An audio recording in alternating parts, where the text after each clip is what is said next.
Hello बच्चों, सभी को Radhe Radhe. Riddhi Siddhi physics coaching classes में एक बार फिर आपका बहुत बहुत स्वागत है। और जैसा कि हम बात कर रहे हैं, हम कक्षा 12 भौतिक विज्ञान में किरण प्रकाशिकी अध्याय हम पढ़ रहे हैं। मैंने काफ़ी सारे वीडियो टॉपिक वाइज उसमें डाल दिए, जिसने जाकर नहीं देखा वो जाकर देख ले। और आज हम बात करने वाले हैं संयुक्त सूक्ष्मदर्शी। ठीक है, तो आइए स्टार्ट करते हैं। संयुक्त सूक्ष्मदर्शी भी बोर्ड एग्जाम के हिसाब से बहुत इंपॉर्टेंट है। जो एमपी टेट के वाले जो गणित सब्जेक्ट वाले जो विद्यार्थी है, उनका जो न्यू सिलेबस है उसमें भी आपका सरल सूक्ष्मदर्शी और संयुक्त सूक्ष्मदर्शी और दूरदर्शी वाले टॉपिक है। तो उनके लिए भी यह वाला टॉपिक जो है बहुत ही इंपॉर्टेंट होने वाला, बहुत खास होने वाला है। तो आइए स्टार्ट करते हैं संयुक्त सूक्ष्मदर्शी। ठीक, सबसे पहले संयुक्त सूक्ष्मदर्शी में क्या हुआ कि जो आपका सरल सूक्ष्मदर्शी होता है उसकी जो आवर्धन क्षमता थोड़ी कम होती है, तो उस आवर्धन क्षमता को और अधिक बढ़ाने के लिए, ठीक, जिस सूक्ष्मदर्शी का प्रयोग किया जाता है, जिस माइक्रोस्कोप का प्रयोग किया जाता है, उसे कहते हैं संयुक्त सूक्ष्मदर्शी। आइए हम देखते हैं कि संयुक्त सूक्ष्मदर्शी की बनावट किस प्रकार से होगी। तो अगर आता है क्वेश्चन में बनावट, तो सबसे पहले बनावट या फिर इसकी संरचना को हम समझ लेते हैं।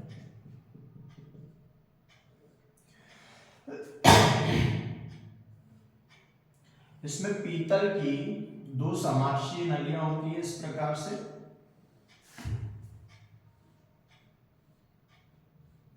इस नली के एक सिरे पर एक उत्तल लेंस लगा हुआ रहता है और दूसरे सिरे पर भी एक उत्तल लेंस लगा हुआ रहता है। दोनों सिरों पर उत्तल लेंस लगे हुए रहते हैं। ठीक है, यहां पर एक दंड चक्रीय व्यवस्था होती है।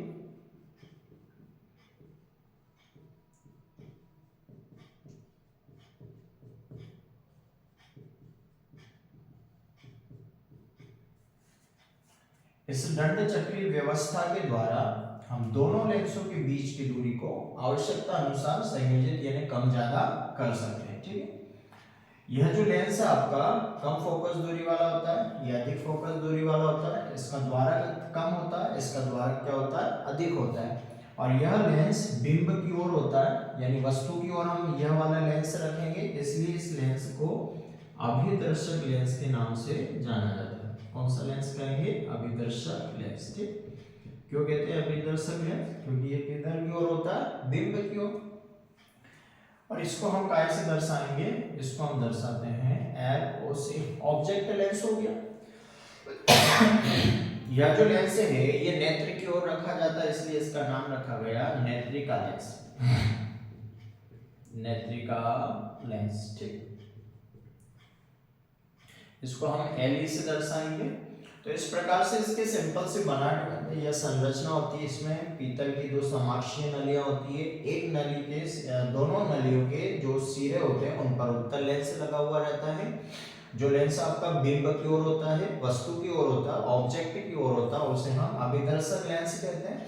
और जो लेंस नेत्र की ओर होता है उसे हम नेत्रिका लेंस कहते हैं। जो आपका अभिदर्शक लेंस होता है उसकी फोकस दूरी कम होती है, नेत्रिका लेंस की फोकस दूरी ज्यादा होती है, और इसका द्वारक कम होता है और इसका द्वारक क्या होता है, ज्यादा होता है। इसमें एक दंड चक्रीय व्यवस्था होती है, जिसकी सहायता से हम नली की लंबाई को यानी दोनों लेंसों के बीच की दूरी को आवश्यकता अनुसार कम ज्यादा कर सकते हैं।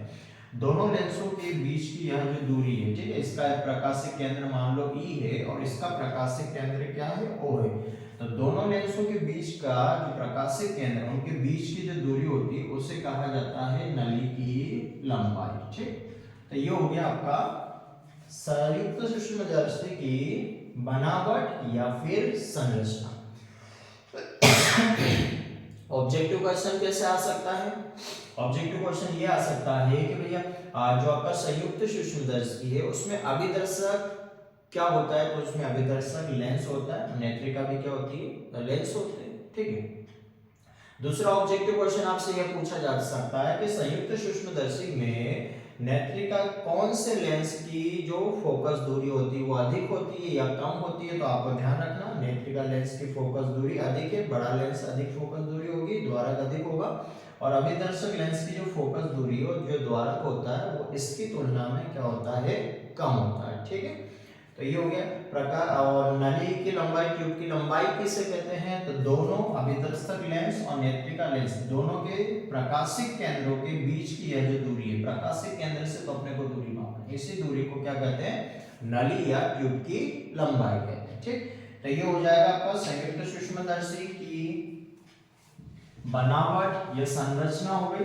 आइए बात करते हैं हम किसका किरण चित्र किस प्रकार से बनाना है, इसका व्यवस्था है कैसे बनाना अपने को। ठीक,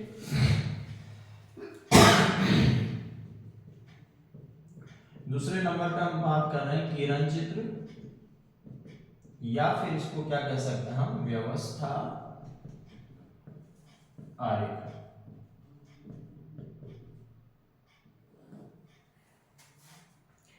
ठीक है, अब इसमें सबसे पहले हम क्या करेंगे, आपका जो अभिदर्शक लेंस जो कि छोटा होता है उस लेंस का हम यहाँ पर एक किरण चित्र बनाएंगे। तो ये आपका एक लेंस ले लिया जिसका नाम रखा हमने एलो, और ये आपका क्या है, अभिदर्शक लेंस है। ये इसका क्या हो गया, बीचों बीच में से इसका मुख्य अक्ष हो गया, ये उसका क्या हो गया, प्रकाशिक अक्ष हो गया, और ये इसका प्रकाशिक केंद्र हो गया O। यहां पर इसके सामने हमने एक बिंब रख दिया, बिंब का नाम क्या रखा, AB। AB से प्रकाश की पहली किरण मुख्य अक्ष के समांतर आपतित करेंगे। नियम क्या कहता है कि अगर कोई प्रकाश किरण मुख्य अक्ष के समांतर उत्तल लेंस पर आपतित होती है तो अपवर्तन के पश्चात वो कहां से होकर जाएगी, फोकस से, तो इसके फोकस से होकर हम अपवर्तित कर देंगे और इस प्रकार से आपको किरण की दिशा को प्रदर्शित करना है। तो ये इसका क्या हो जाएगा, फोकस बिंदु हो जाएगा जिसको मैंने FO नाम दिया। FO क्या है, अभिदर्शक लेंस का फोकस बिंदु। दूसरी प्रकाश किरण आपको प्रकाशिक केंद्र से होकर आपतित करना है और इस प्रकार से अपवर्तित करना है कि वह इस वाली रेखा को क्या करे, प्रतिच्छेद करे। तो आपको स्केल की सहायता से इस प्रकार से सीधे बनाना, इसको थोड़ा सा आगे की ओर बढ़ा, ठीक, और यहां से इस प्रकार से ये मिल गया यहाँ पर। ठीक,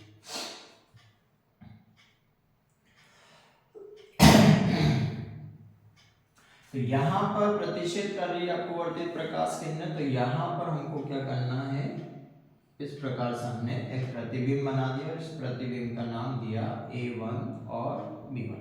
थोड़ा सा बड़ा बन जाएगा, ठीक है, बड़े लेंस की जरूरत पड़ेगी, इसको अपन छोटा बना लेते हैं। ठीक है, वरना बोर्ड पे भी जगह ही बचेगी, अपन डेरिवेशन कहाँ पे करेंगे। सबसे पहले अभिदर्शक लेंस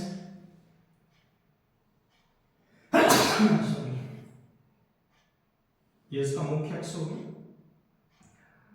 और यहां रख दिया हमने प्रकाश की पहली किरण, कहां से होकर जाएगी, फोकस LO हो गया, बिंब का नाम दे दिया AB, प्रकाशिक केंद्र हो गया। और दूसरी प्रकाश किरण आपको प्रकाशिक केंद्र से होकर लेना, बिना विचलित हुए सीधे चले आप। ठीक है, ठीक, दोनों अपवर्तित किरणें यहाँ पर प्रतिच्छेद कर रही, तो यहाँ पर AB का कैसा, उल्टा, और जो उल्टा होता है वो वास्तविक प्रतिबिंब प्राप्त होगा। तो जो पहला प्रतिबिंब होता है संयुक्त सूक्ष्मदर्शी में, जो पहला प्रतिबिंब जो कि अभिदर्शक लेंस के द्वारा बनाया जाता है वो कैसा होता है, उल्टा होता है, इस वस्तु के सापेक्ष उल्टा होता है और कैसा होता है, वास्तविक। तो यहाँ नाम दे देंगे हम A1 और ये हो जाएगा B1। और चूंकि ये वाला जो पॉइंट है मुख्य अक्ष के समांतर फोकस होकर जा रहा है तो इसको हमने क्या नाम दे दिया, F। तो इस वाले लेंस के लिए ये जो दूरी बिंब की, इसको हम कैसे दर्शाएंगे, U, और वो भी कौन से लेंस के लिए, ऑब्जेक्ट वाले लेंस के लिए। तो UO क्या है, अभिदर्शक लेंस से बिंब की दूरी। इसका प्रतिबिंब यहाँ बना, तो यहाँ से प्रतिबिंब की जो दूरी उसको हम कैसे दर्शाएंगे, V0 से। V0 क्या है, अभिदर्शक लेंस के लिए प्रतिबिंब की दूरी। अब ये काम होने के बाद अब बनावट में हमने देखा था, ये तो हो गया आपका अभिदर्शक लेंस। लेकिन इस अभिदर्शक लेंस के द्वारा जो प्रतिबिंब बनेगा उसका पुनः दोबारा प्रतिबिंब बनाने के लिए हमको बड़ा वाला क्या रखना पड़ेगा, एक नेत्रिका लेंस। ठीक है, ये तो एक तरह से यहाँ तक का था। ठीक, अब नेत्रिका लेंस रखेंगे अपन, तो नेत्रिका लेंस अपने को बड़ा वाला रखना, तो ये बड़ा वाला हमने क्या रख दिया यहाँ पर, नेत्रिका लेंस। ये इसका प्रकाशिक अक्ष हो गया, ये इसका मुख्य अक्ष हो गया, यहाँ से आपको L और ये आपका क्या हो गया E, और यहाँ पर हमने क्या नाम दे दिया इसको, E दे दिया। प्रकाश की पहली किरण मुख्य अक्ष के समांतर आपतित करेंगे, यहाँ से प्रकाश की पहली किरण मुख्य अक्ष के समांतर आपतित करेंगे, कहाँ से होकर जाएगी, नियम कहता है फोकस से होकर जाएगी, तो ये फोकस बिंदु हो गया कौन से लेंस के लिए, नेत्रिका आई के लिए, तो F ही हो गया। F ही क्या है, नेत्रिका लेंस का फोकस बिंदु। दूसरी जो प्रकाश किरण वो कहां से होकर जाएगी, प्रकाशिक केंद्र से बिना विचलित हुए क्या हो जाएगी, सीधी चली जाएगी, और यहां से आपका प्रेक्षक देखने वाला है। दोनों प्रकाश किरणें जो अपवर्तित दोनों प्रकाश किरण है वो परस्पर एक दूसरे के समांतर, अब आगे बढ़ाओगे तो आगे कहीं पर भी ये प्रतिच्छेद नहीं करेंगे, तो इसको किधर की ओर बढ़ाना पड़ेगा अपने को, पीछे की ओर। तो पीछे की ओर बढ़ाने से पहले आप ध्यान रखना, एक प्रतिबिंब आप पहले से ही बना लेना, और प्रतिबिंब बनाने के बाद फिर यहाँ से आप इस प्रकार से इसको मिला दें। ठीक है, तो ये प्रतिबिंब बन जाएगा A1 B1 का, ये हो जाएगा आपका A2, और ये क्या हो जाएगा आपका B2। इस वाले लेंस के लिए यह जो दूरी है ये किसका काम करेगी, बिंब का। ये जो A1 B1 है जो नेत्रिक आय अभिदर्शक लेंस के लिए बिंब है, लेकिन इस नेत्रिका लेंस के लिए किसका, आभासी, सॉरी इस ये जो A1 B1 है ये अभिदर्शक लेंस के लिए प्रतिबिंब है, लेकिन यही प्रतिबिंब इस नेत्रिका लेंस के लिए आभासी बिंब का कार्य करेगा। तो ये वाली दूरी बिंब की दूरी हो गई, जिसको हम U और किससे दर्शाएंगे, E से। ठीक है, U O का मतलब ऑब्जेक्ट लेंस की बात हो रही है, E का मतलब जो आपका नेत्रिका लेंस है, आई लेंस है, उसकी बात हो रही है। ठीक, और ये वाली जो दूरी है यहाँ से यहाँ तक की, ये वाली दूरी हो जाएगी आपकी V, और ये हो गया E।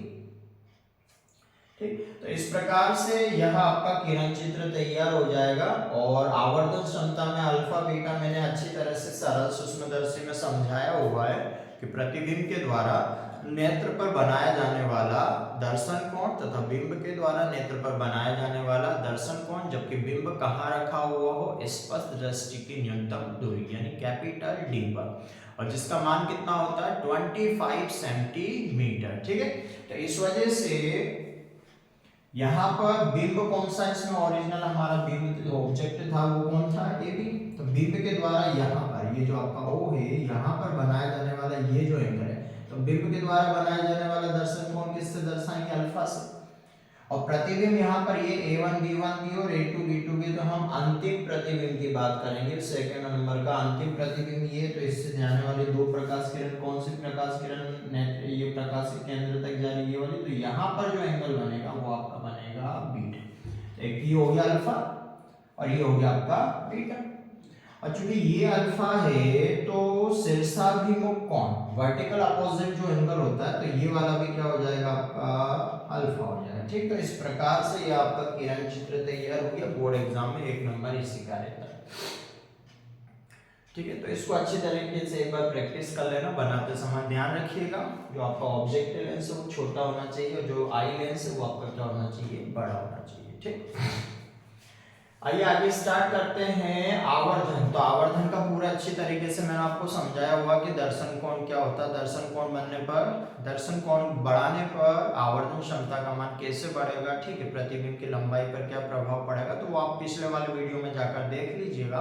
ठीक है, यहाँ पर मैं आवर्धन का डायरेक्ट ही फार्मूला लगा रहा हूँ। आवर्धन को हम m से दर्शाते हैं, जिसकी परिभाषा होती है कि अंतिम प्रतिबिंब के द्वारा। ठीक, वहां पर तो सरल सूक्ष्मदर्शी में एक ही प्रतिबिंब था, यहाँ पर कितने प्रतिबिंब है, 2 है। तो कौन से प्रतिबिंब की बात करेंगे, अंतिम प्रतिबिंब, जो कि किसके द्वारा बनाया जा रहा है, नेत्रिका लेंस। तो अंतिम प्रतिबिंब के द्वारा नेत्र पर बनाया गया दृष्टिकोण या दर्शन कोण, तो देख लो अंतिम प्रतिबिंब के द्वारा कौन सा बनाया गया, बीटा, तो यहाँ तो आ जाएगा आपका बीटा। तथा बिंब के द्वारा नेत्र पर बनाया गया दर्शन कोण, तो ये बिंब है और इसके द्वारा नेत्र पर बनाया गया दर्शन कोण क्या है आपका अल्फा। लेकिन आपको ध्यान रखना है कि अल्फा आपको तब निकालना है जब आपका बिंब कहाँ रखा होना चाहिए, स्पष्ट दृष्टि की न्यूनतम दूरी यानी 25 सेंटीमीटर पर।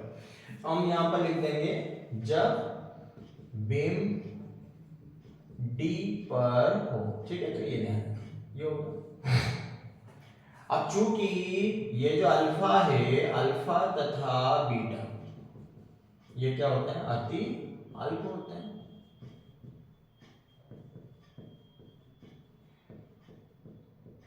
चूंकि अल्फा तथा बीटा अति अल्प होते हैं, इसलिए m बराबर यहां से अपन करेंगे तो ये हो जाएगा आपका tan बीटा अपॉन में यहां पर हो जाएगा tan अल्फा, ठीक। लेकिन tan अल्फा निकालते समय ध्यान रखना कि बिंब कहां पर होना चाहिए, डी। इस तरह से आपका इक्वेशन नंबर फर्स्ट बन जाएगा। ये वैसा ही है जैसा हमने सरल सूक्ष्मदर्शी में सिंपल माइक्रोस्कोपी किया था वो। अब अगला काम रहेगा किरण चित्र देखना है, tan बीटा का मान निकालेंगे, tan अल्फा का मान निकालेंगे। तो आइए निकालते हैं। सबसे पहले हमने देखा अपने को tan बीटा चाहिए, तो यहाँ से tan बीटा के लिए कौन सा एंगल ट्राइंगल में बन रहा है, कौन से त्रिभुज में, A1EB1। तो हमने लिया त्रिभुज A1EB1 से, और यहाँ से हमने लगाया tan बीटा, क्योंकि इसमें एंगल कौन सा, बीटा, तो ये बीटा। और tan बीटा हो या थीटा हो, इसका लाल बटे कक्का से अगर देखें तो ये होता है लंब बटे में आधार। और लंब क्या है, तो जस्ट इसके सामने देखो लंब क्या है आपका A1B1, आधार कितना, तो आधार है आपका EB1, तो ये हो गया आपका EB1। और यहां से tan बीटा बराबर A1B1, A1B1 का मान हमारे पास नहीं है, तो A1B1 का हमने क्या रख दिया, A1B1। EB1 कितना है, तो देखो E से B1 का डिस्टेंस कितना, E से B1 का कितना, UE। लेकिन चिन्ह परिपाटी के अनुसार, साइन कन्वेंशन के अनुसार यह जो डायरेक्शन हम ऐसे मापेंगे और प्रकाश किरण किधर जा रही है, इधर, तो अपोजिट डायरेक्शन में मापने के कारण ये जो आपका UE है ये काय का आ जाएगा, माइनस का, ये हो जाएगा आपका समीकरण नंबर 2। तो इस तरह से हमने इस वाले त्रिभुज में से किसका मान निकाल लिया, tan बीटा का निकाल लिया। अब बारी किसकी आई, tan अल्फा। लेकिन tan अल्फा निकालते समय ध्यान रखिएगा, अधिकांश स्टूडेंट्स यहीं पर गलती करते हैं कि जब वो मान रखने जाते हैं तो बिंब की जो दूरी वो d नहीं रखते हैं, जबकि हमको d रखना है, क्योंकि यह मान के चला जाएगा कि आपका जो अल्फा है वो तब बनाना है जब आपका बिंब कहाँ रखा हुआ हो, d पर। तो हमने ट्राइंगल लिया और त्रिभुज लिया और त्रिभुज का नाम लिखा AOB। यहाँ पर देखो ये वाला AO और B, ये वाला त्रिभुज में, और इस AOB से हमने लगाया tan अल्फा। क्या लगा दिया, tan अल्फा। tan अल्फा बराबर हुई लंब बटे आधार। यहाँ पर लंब क्या है, कोण के जस्ट सामने ये आपका लंब हो गया AB, तो ये हो गया AB। आधार देखो, आधार क्या है इसका, तो आधार ये हो गया आपका OB, तो ये हो गया आपका O से B तक का डिस्टेंस। AB का तो कोई वैल्यू दिया हुआ नहीं है, OB कितना है, तो O से B देखो। अब ध्यान रखना है ना, कई सारे स्टूडेंट्स OB देखते हैं और OB का मान कितना UO, तो वो यहाँ पर क्या रख देते हैं, UO रख देते हैं, साइन कन्वेंशन लगा के माइनस UO रख देते हो, जो कि क्या हो जाता गलत। क्योंकि tan अल्फा निकालते समय सूक्ष्मदर्शी में माइक्रोस्कोप चाहे कोई सा भी वो आपको ध्यान रखना, tan अल्फा निकालते समय आपको ध्यान रखना जो ऑब्जेक्ट की दूरी है O से B वो आपको UO नहीं मानना, वो क्या मानना है, D। यानी ये मान के चलना है कि ये यहाँ से यहाँ तक का जो डिस्टेंस वो D है, लेकिन कब, जब आप क्या निकालोगे, tan अल्फा। बस ये ध्यान रखना, ऐसा नहीं कि आप UO रख दो, ठीक। तो क्या रखेंगे हम, D। लेकिन ये जो D आएगा ये साइन कन्वेंशन के अनुसार किधर है, इधर है, तो ये काय का आएगा आपका, माइनस का आएगा, इधर आ जाएगा माइनस, तो ये हो जाएगा आपका इक्वेशन नंबर 3। तो समीकरण 2 में हमने tan बीटा का मान निकाल लिया, समीकरण 3 में हमने tan अल्फा का मान निकाल लिया, और अब ये मान रखने वाले हैं हम समीकरण नंबर 1 में। tan अल्फा निकालते समय क्या सावधानी रखना है कि UO मत रख देना, बिंब कहाँ होना चाहिए, डी पर। तो जो बिंब की दूरी u है वो हम क्या मान के चलेंगे, d। और माइनस क्यों आया, साइन कन्वेंशन के चिन्ह परिपाटी के अनुसार। ठीक हो गया। आइए मान रखते हैं इक्वेशन नंबर फर्स्ट में। तो यहाँ देखो m बराबर पहले टेन बीटा और उसके बाद क्या है टेन अल्फा। तो इसको मैं साफ कर, ठीक है, बोर्ड छोटा है तो अभी ऐसे ही करना पड़ेगा।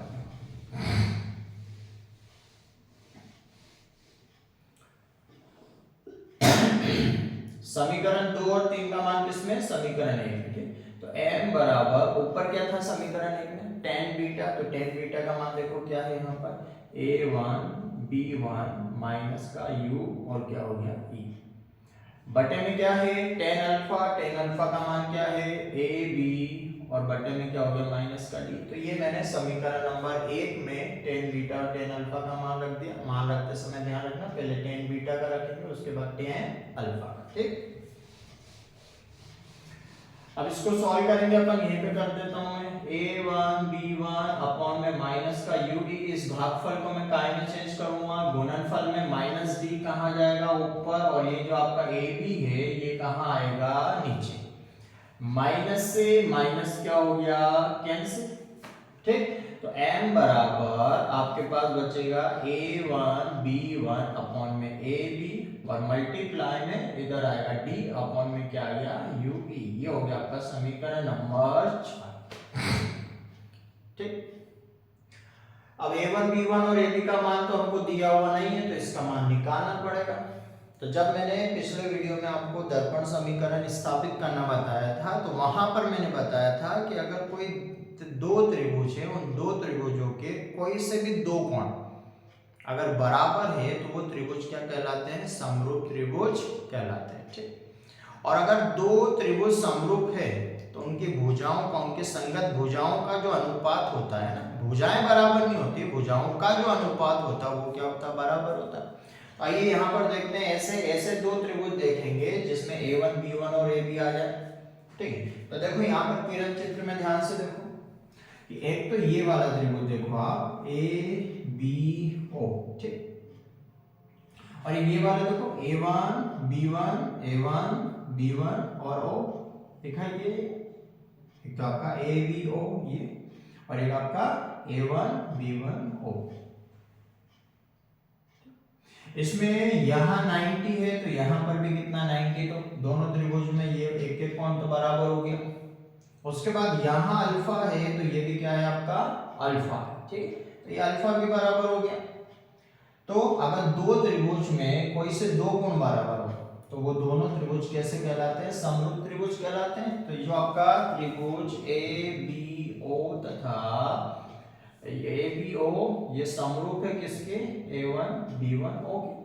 और अगर समरूप है तो हम क्या लिखेंगे, उनके संगत भुजाओं का अनुपात। तो इसका मान लो पहले वाला ये वाला त्रिभुज लिया, इसकी भुजा कितनी है a1 b1 तो इसकी संगत भुजा इधर क्या रहेगी ab। तो ये हो गया ab, मतलब अगर ये लंब है तो इधर भी लंब लेना, और इसका आधार है तो इधर भी आधार लेना।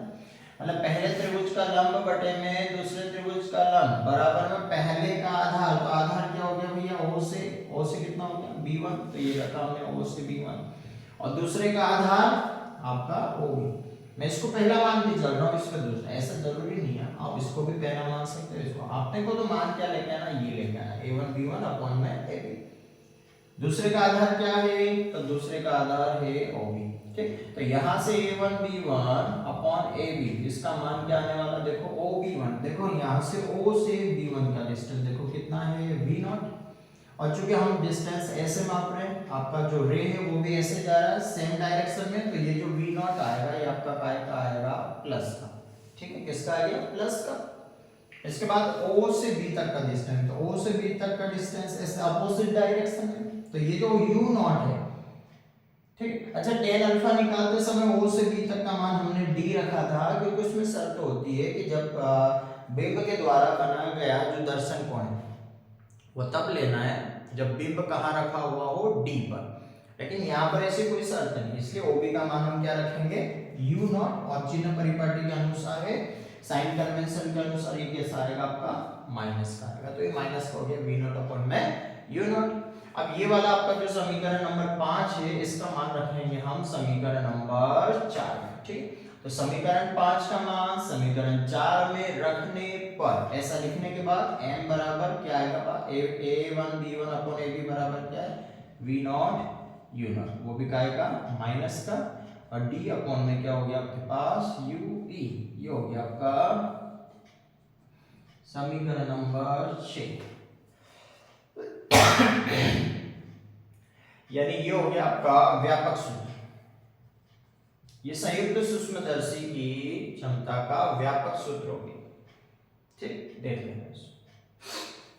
अब बात करेंगे जब अंतिम प्रतिबिंब कहाँ रखा हो, स्पर्शदर्शी की न्यूनतम दूरी d पर हो, तब क्या होगा आवर्धन क्षमता, और जब अंतिम प्रतिबिंब कहाँ हो अनंत पर, तो दोनों स्थितियों में हमको क्या करना है, उसका सूत्र निकालना। ठीक है, तो वो निकालने से पहले मैं इसको साफ करने वाला हूं, लेकिन उससे पहले यहाँ पर पॉइंट एक समझ लो कि संयुक्त सूक्ष्मदर्शी में जो नली की लंबाई होती है, ट्यूब की लंबाई होती है, वो कितनी होती है। ठीक है, तो ये भी पूछा जाता है, तो इसको ध्यान रखो। अभी बनावट में मैंने आपको बताया था कि नली की लंबाई या ट्यूब की लंबाई का मतलब होता है दोनों प्रकाशिक केंद्रों के बीच की क्या होती है, दूरी होती है। तो देखो इसका प्रकाशिक केंद्र कहाँ, ये रहा, इसका प्रकाशिक केंद्र यहाँ, तो इन दोनों के बीच की जो दूरी होगी वही तो क्या कहलाएगी, नली की या ट्यूब की या संयुक्त सूक्ष्मदर्शी की लंबाई। यानी L बराबर क्या हो जाएगा, यहां से यहां तक का डिस्टेंस कितना है आपका v नॉट, और प्लस यहां से यहां तक का डिस्टेंस कितना है आपका ue। तो ये हो जाएगा आपका नली की लंबाई या ट्यूब की लंबाई। ठीक है, संयुक्त सूक्ष्मदर्शी में इसका सूत्र। ठीक है, तो ये ध्यान रखना, दोनों प्रकाशिक केंद्रों के बीच की दूरी, तो v नॉट प्लस ue। ठीक, और दूरी में अपने को कोई साइन कन्वेंशन नहीं लगाना, दूरी हमेशा कैसी होती है, धनात्मक होती है। अब इसको मैं यहाँ से साफ करूंगा, अब इसका काम हो गया खत्म। तो आइए अब लास्ट के 2 पॉइंट अपन फटाफट और निकाल लेते हैं और इसको फिर यहाँ पे समाप्त करते हैं। आप स्थितियां लेते हैं अपन। पहली स्थिति ली जब आपका अंतिम प्रतिबिंब, ठीक है, स्थिति नंबर फर्स्ट, और स्थिति फर्स्ट में हमने लिया जब अंतिम प्रतिबिंब कहां पर हो, D पर प्राप्त हो।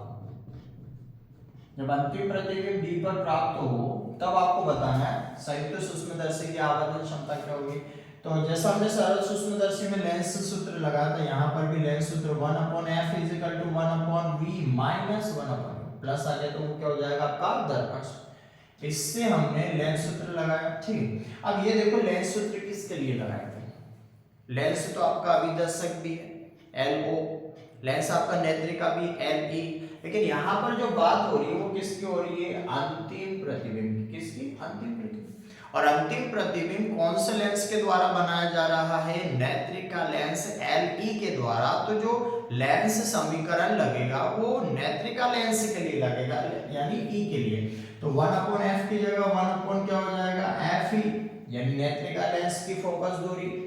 और चूंकि नेत्रिका लेंस उत्तल लेंस है और उत्तल लेंस की फोकस दूरी क्या होती है, धनात्मक, इसलिए यहाँ पर प्लस का f रख दिया, बराबर 1/v। v का मतलब होता है उस नेत्रिका लेंस के लिए बिंब की दूरी।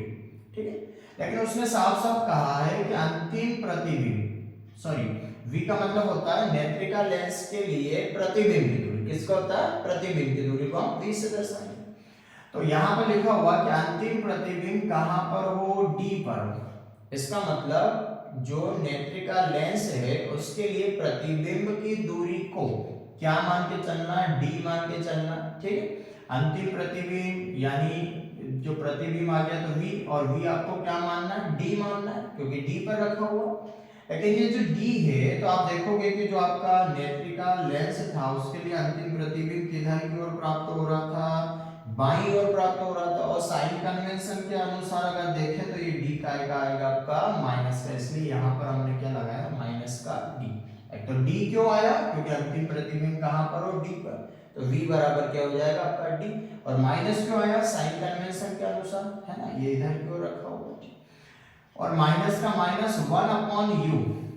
आपको पता है इस नेत्रिका लेंस के लिए किरण चित्र में देखना, नेत्रिका लेंस के लिए जो यहाँ A1 और B1 था ये बिंब का कार्य कर रहा था, और ये क्या था आपका UE, और चूंकि इधर की ओर है तो ये साइन कन्वेंशन के अनुसार, चिन्ह परिपाटी के अनुसार क्या आएगा, माइनस का, तो ये माइनस का क्या हो गया आपका u। ठीक, तो इस तरह से हमने लेंस समीकरण लिख दिया नेत्रिका लेंस के लिए। अब यहाँ से इसको सॉल्व करेंगे, 1/f ये इधर आएगा तो प्लस 1 में क्या हो जाएगा, d हो जाएगा, माइनस से माइनस कैंसिल हो गया, बराबर में 1 क्या हो गया, ue। अब देखो यहाँ पर ue के ऊपर क्या रखा हुआ, d, तो एक काम करो, इस पूरे समीकरण में d से क्या कर दो, गुणा कर दो, तो d/f d/d और बराबर d/ क्या हो जाएगा आपका ue। अब d/f और d से d कैंसिल हो गया, 1 आ जाएगा, और d/ क्या आ जाएगा आपका ue। ये जो आपका समीकरण नंबर 7, इस समीकरण 7 का मान हम काय में रखेंगे, समीकरण नंबर 6। ठीक, समीकरण 7 देख लें, या d/u, यानी यहाँ पर ये जो d/u आपको दिखाई दे रहा है, ये d/u, इस d/u की जगह हम यहाँ से मान उठाएंगे, क्या मान है, d/f + 1, और ये मान उठा के आप यहाँ रखेंगे। ठीक, चलो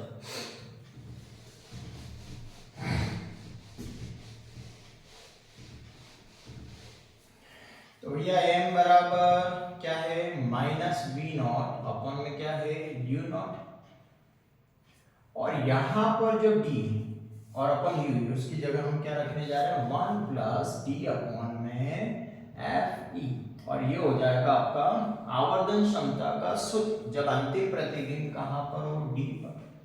ठीक, अब इसी में वो पूछेगा कि जब अंतिम प्रतिबिंब d पर हो तब नली की लंबाई क्या होगी, तो n d बराबर ट्यूब की लंबाई क्या होगी। ठीक है, ये क्या है आपका ट्यूब का लंबाई, इस वाली स्थिति में ट्यूब की लंबाई क्या होगी, तो वही होगा आपका v0। ठीक है, दोनों प्रकाशिक के अंदर v0 और प्लस में क्या था आपका u0।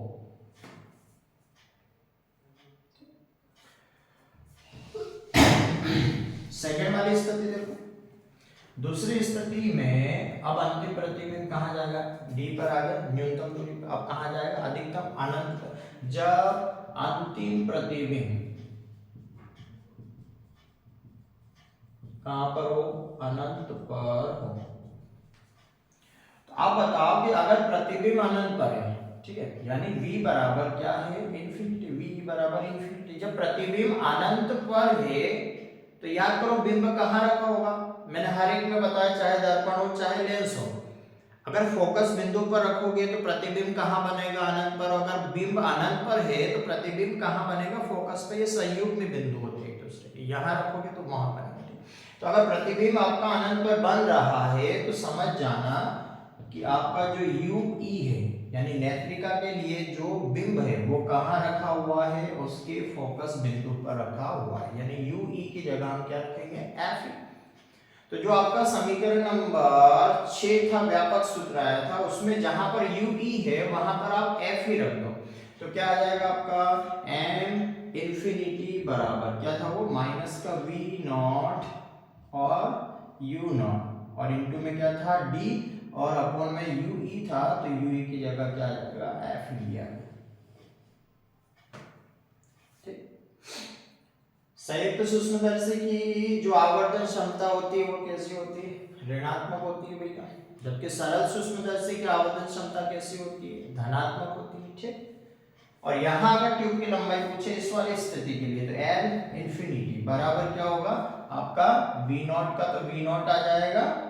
ठीक, और यहाँ पर सॉरी u0 नहीं था, वो देख रहे हैं एक बार, है ना, जो दोनों के बीच v0 और यहाँ पे UE था। ठीक, तो वो आ जाएगा आपका v0 और UE की जगह क्या आ जाएगा यहाँ पर F। तो ये हो गया। इसके अलावा इसका एक फार्मूला और है, और आपका सवाल के हिसाब से वो ध्यान रखना, m बराबर होता है MO, और ये क्या होता है आपका M। MO क्या है, अभिदर्शक लेंस, जो छोटा वाला लेंस है उसकी आवर्धन क्षमता। ME क्या है, जो नेत्रिका लेंस है उसकी आवर्धन क्षमता। ठीक है, दोनों का गुणा करोगे तो संयुक्त सूक्ष्मदर्शी की क्या मिल जाएगी आपको, आवर्धन क्षमता मिल जाएगी। ठीक है, इसमें एक ये ध्यान रख लेना, और इसका एक फार्मूला और संयुक्त सूक्ष्मदर्शी का, वो है आपका L अपॉन में FO और इनटू में D अपॉन में F। ठीक है, ये वाला फार्मूला है। न्यूमेरिकल में ये वाले फार्मूले यूज होते हैं, इनको आप स्पेशली ध्यान रखना, एल अपॉन एफ या L D upon F upon F, जहाँ पर एफ क्या है अभिदर्शक लेंस की फोकस दूरी है, एफ क्या है नेत्रिका लेंस की फोकस दूरी है, एल क्या है और संयुक्त सूक्ष्मदर्शी की लंबाई है, और डी क्या है न्यूनतम दूरी जिसका मान कितना होता है 25 सेंटीमीटर। ठीक है, संयुक्त सूक्ष्मदर्शी की आवर्धन क्षमता कैसी होती है, ऋणात्मक होती है।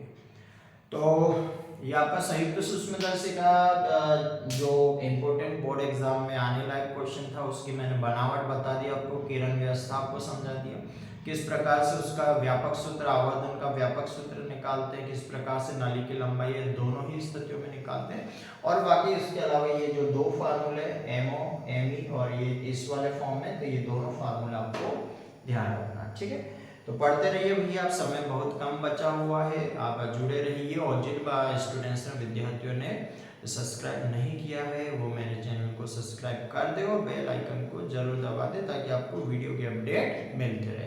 और इसी प्रकार से मैं धीरे धीरे जो भी इम्पोर्टेंट टॉपिक्स है वो आपको कवर करवाता रहूँगा। ठीक है, आप भी तैयारी करते रहिए, और वीडियो अच्छा लगा हो तो लाइक करिएगा, और कुछ डाउट हो तो कमेंट्स करिएगा। ठीक है, मिलते हैं कल फिर अगले वीडियो में। इसके साथ सभी को शुभ रात्रि, राधे राधे।